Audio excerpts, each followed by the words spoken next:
স্কুলত প্ৰজেক্টৰ নাম হৈছে বিকশিত ভাৰতৰ স্থায়ী গাঁৱৰ পৰিযোজনা হয় না তেনেহলে বিকশিত গাঁৱৰ স্থায়ী ভাৰতৰ পৰিযোজনাটো কৰিবলৈ হলে আমাৰ গাঁও অঞ্চলত কেইটামান সমস্যা দেখা দিয়ে এইকেইটাৰ ভিতৰত প্ৰধান হ'ল জনসংখ্যা বিস্ফোৰণ জনসংখ্যা বৃদ্ধি পোৱা তাৰপিছত বিদ্যুতৰ নাটনি আৰু আমাৰ হৈছে মেইন হৈছে আমাৰ কেইটা শিক্ষাৰ অভাৱ এইকেইটা কিছুমান আমাৰ গাঁৱত কি দিছে সমস্যা দেখা দিছে এই সমস্যা কেইটা কেনেকৈ সমাধান কৰিব পাৰি আৰু ইয়াৰ মূল সমাধান কেইটা কি আৰু ইয়াৰ ৰিজাল্ট কি আহিব এইকেইটাৰ বিষয়ে আমি আজি আলোচনা কৰিম তুমি কোৱাচোন তেনেহলে মূল সমস্যাটো জনসংখ্যা কেনেকৈ নিয়ন্ত্ৰণ কৰিব পাৰি মূল সমস্যা জনসংখ্যা নিয়ন্ত্ৰণ কৰা তুমি স্ত্রী শিক্ষা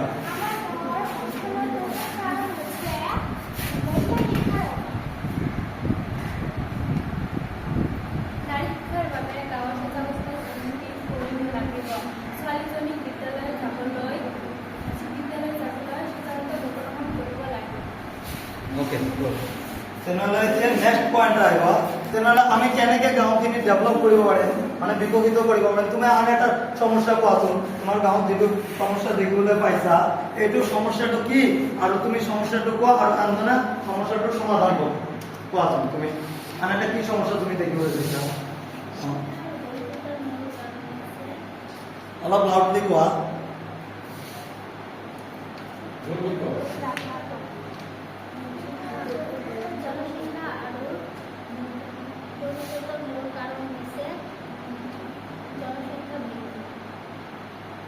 জনসংখ্যা বৃদ্ধি তুমি কোৱাচোন ইয়াৰ সমস্যাৰ সমাধান কেনেকৈ নিয়ন্ত্ৰণ কৰে আৰু কেনেকৈ ভাৰতক ডেভেলপ কৰিব পাৰি গাঁওটো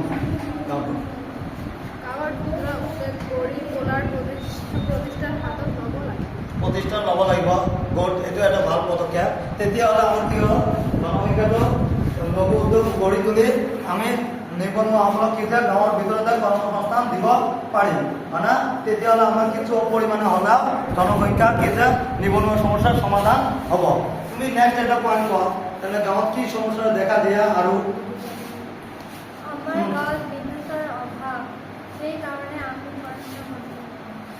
বিদ্যুতৰ অভাৱ আৰু ভিতৰুৱা গাঁও অঞ্চলৰ কাৰণে হয় না বিদ্যুতৰ যোগান নথকাৰ কাৰণে বিদ্যুতৰ অভাৱ তুমি কোৱাচোন এইটো সমস্যাৰ সমাধান কেনেকৈ কৰিবা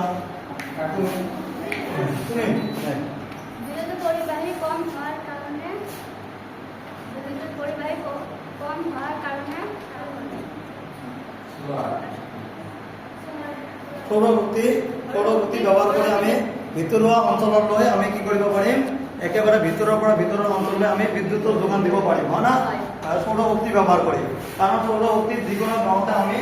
কি কৰিব পাৰিম সংস্থাপন কৰিব পাৰিম য'ত কি হৈছে আজিকালি বিদ্যুতৰ তাৰটো যোৱা নাই হয় না তেনেহ'লে একেবাৰে দুৰ্গম অৱস্থালৈ আমি সৌৰশক্তি ব্যৱহাৰ কৰি এইটো সমস্যাৰ সমাধান কৰিব পাৰিম গুড তেনেহ'লে এইটো গতিকে এইকেইটা সমস্যাৰ ওপৰত যদি সমাধান কি কৰিব পাৰিম সমস্যাটো উলিয়াই যদি এৰিয়াৰ ওপৰত যদি কাম কৰোঁ দিনক দিনা গতিকে এটা সময়ত গৈ আমাৰ গাঁওখন কি হৈ যাব এটা ডেভেলপ বিকশিত গাঁও হিচাপে পৰিচালিত হ'ব না তেতিয়াহ'লে নিবনুৱা লাহে লাহে কমি যাব আৰু আমাৰ কি হ'ব বিদ্যুতৰ যোগান হ'ব আৰু বিদ্যুতৰ যোগানৰ জৰিয়তে আমি কি কৰিব পাৰিম নানান ধৰণৰ কি আছে শিক্ষা ব্যৱস্থা গ্ৰহণ কৰি ইয়াত আমি কি কৰিব পাৰিম খেতি বাতিৰ ওপৰত আমি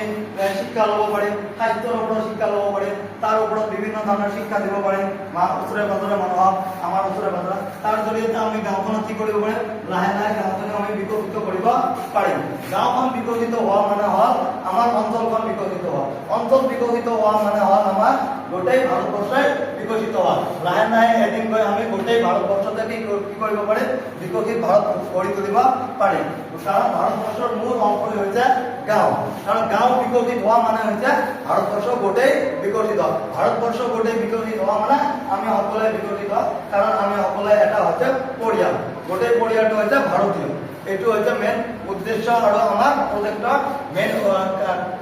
কাৰণ হোৱা না এটি কেনেকৈ আমি ডেভেলপ কৰিব পাৰিম এয়া হ'ল আমাৰ